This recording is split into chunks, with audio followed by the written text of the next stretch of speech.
राजा के कपड़े पर किया गया था तंत्र। कपड़े में मंत्र की पर्ची, यंत्र, गोबर से लपेटा। राजा सोनम के फोटो, गुमशुदा कपल की तलाश। इधर सलामती की दुआ, उधर सोनम की साजिश।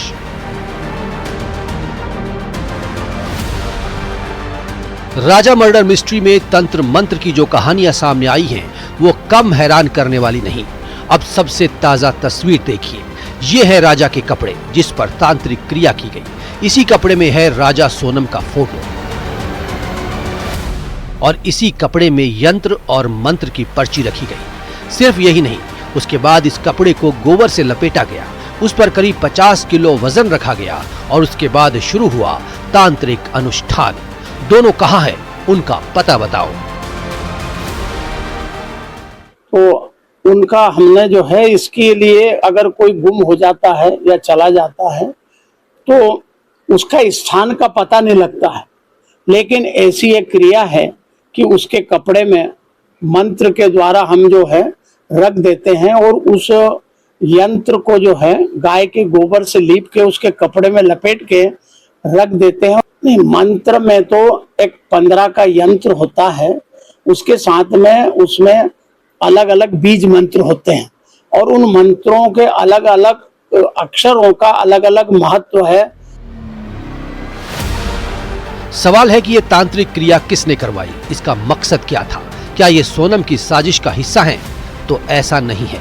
23 मई को जब राजा और सोनम लापता हो गए थे, तब से दोनों परिवार परेशान थे। राजा और सोनम की सलामती के लिए 28 मई को राजा का रिश्तेदार पहले देवास गया, लेकिन वहां काम नहीं बना। उसके बाद उज्जैन के गऊ घाट स्थित एक आश्रम का रुख किया। 28 मई को राजा का एक रिश्तेदार गुजरात के एक परिचित से उज्जैन के चिंतामन रोड स्थित अखाड़ा परिषद अध्यक्ष महंत रामेश्वर दास से मिला, जिसका मकसद था कि राजा और सोनम की खबर मिले। महंत का दावा है कि इस अनुष्ठान से दोनों का पता चला।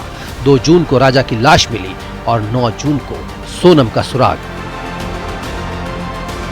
मृत्यु हो जाती है तो उसको किसी माध्यम से भी उसको खबर लग जाती है, खबर आ जाती है कि भाई वो मृत्यु हो गई। ये उसकी एक हमारी जो क्रिया है उसके माध्यम से पता लगता है। वस्त्र मंगाया था और उसके अंदर वो क्रिया करके रख दी थी और जैसा उसने करा तो 5वें दिन उसको ये 2 तारीख को सूचना मिल गई कि उसकी मृत्यु हो गई है और उनको ये पता लग गया। आखिर ये अनुष्ठान क्यों कराया गया? तो महंत का दावा है कि गुमशुदा लोगों की खबर इससे मिलती है, या तो वो खुद ही आ जाते हैं, अगर मौत भी हो गई हो तो पता चल जाता है। दावा है कि 5वें दिन बाद राजा की लाश की खबर आई थी। राजा की हत्या की खबर और सोनम की साजिश का पर्दाफाश हुआ तो अनुष्ठान में इस्तेमाल हुए कपड़े, फोटो और मंत्र की पर्ची को शिप्रा नदी में बहा दिया गया। नहीं, केवल वस्त्र ही मंगाते हम और फोटो। अगर उनका फोटो उपलब्ध हो तो फोटो ले आओ, नहीं तो वस्त्र ले आओ। फोटो आए तो और ज्यादा अच्छा है। तो लड़के और लड़की का दोनों के फोटो लाए थे और उनका एक कपड़ा भी लाए थे। उस कपड़े में हमने यंत्र बना के रखा और उसको मंत्र बता दिया, उस तरह से आप करिए। उसको वापिस इसलिए लेते हैं कि उसको हम मंत्र के पढ़ के और जल में प्रवाहित करते हैं। अगर उनसे वापिस नहीं मंगाते हैं तो वो कहीं इधर उधर रख दे या पैर में आ जाए या कोई जगह, तो उसमें दूसरे को तकलीफ हो सकती, नुकसान हो सकता है, इसलिए उसको हम वापिस मंगाते हैं। इस मर्डर मिस्ट्री में कई तस्वीरें सामने आई। सोनम के घर वापस आने के लिए घर के बाहर उल्टी तस्वीर लगाई गई थी।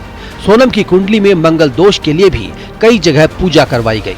यही नहीं, सोनम पर राजा के घर वालों का आरोप है कि कामाख्या मंदिर में राजा को सोनम ले गई थी। इल्जाम है कि तंत्र मंत्र का मर्डर से कनेक्शन है।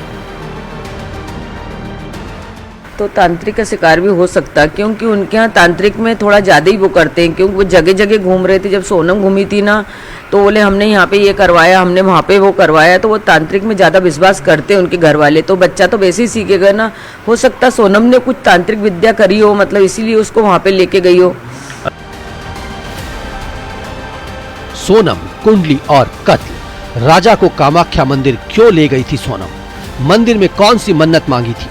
सोनम की उल्टी तस्वीर का तंत्र मंत्र कनेक्शन। राजा के परिवार का आरोप है कि सोनम ने मर्डर की मन्नत मांगी थी, जिससे उसका मंगल दोष दूर हो और वो दूसरी शादी कर ले। किसी भी मर्डर मिस्ट्री में तंत्र मंत्र की ऐसी तस्वीर शायद ही पहले किसी ने देखी होगी। इंदौर